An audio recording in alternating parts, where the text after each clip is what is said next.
All right, let's talk about the coup. How do you get involved in a coup d'etat of Equatorial Guinea? Attempted.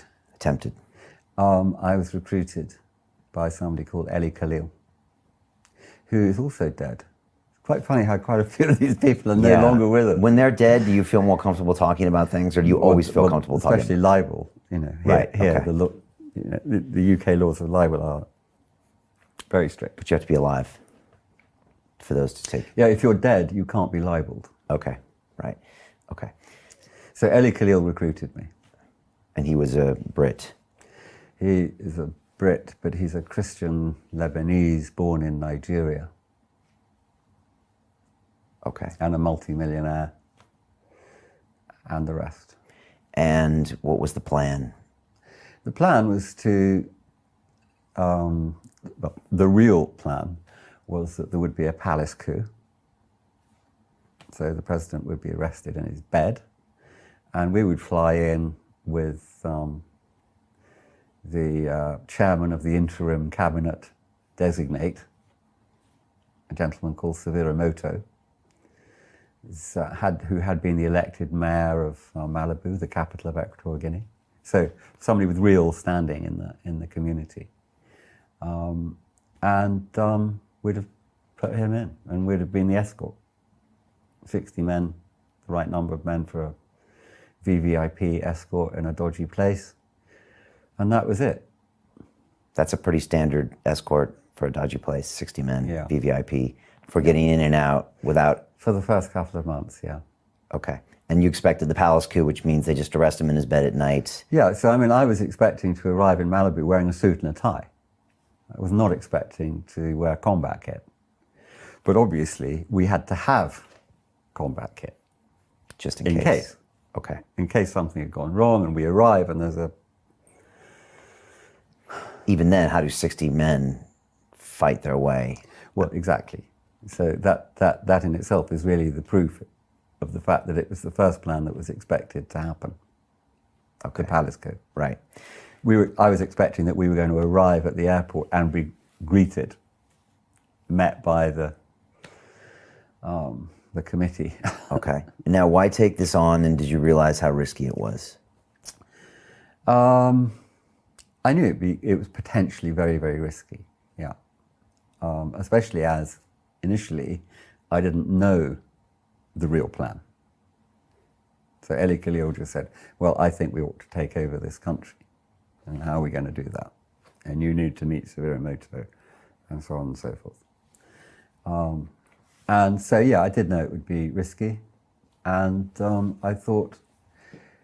But the real plan was even riskier. Well, no, the real plan, the palace coup, is risk-free.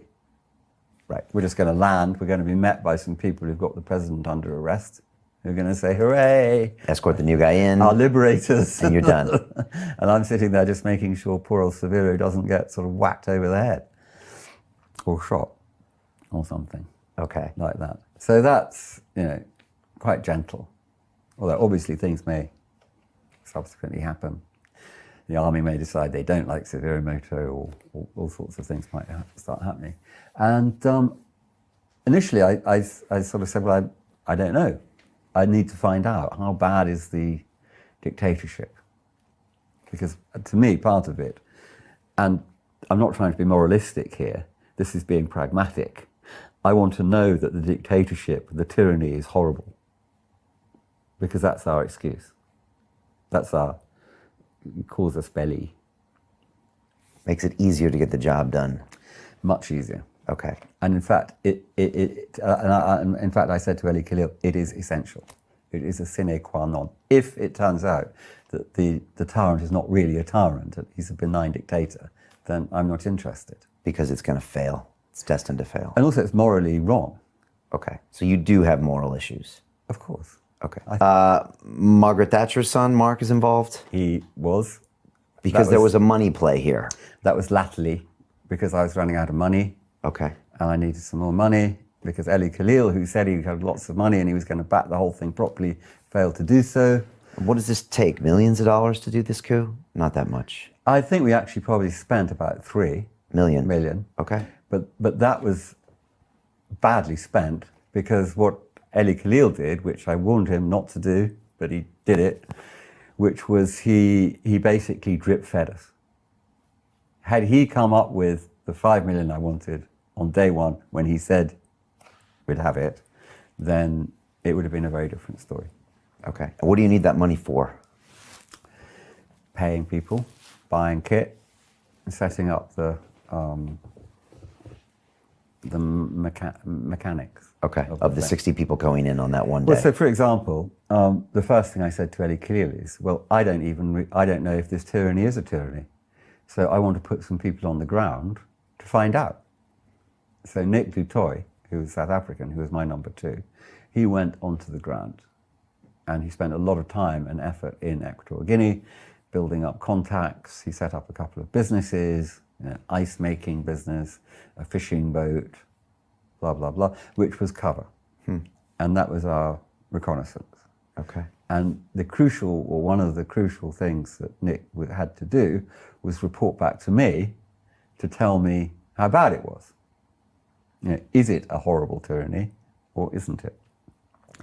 And he reported back unequivocally that it was awful and there were terrible things going on. People were being sacrificially eaten, the street boys were being taken off the street and used for sexual purposes, and so on and so forth. That it was really, really bad.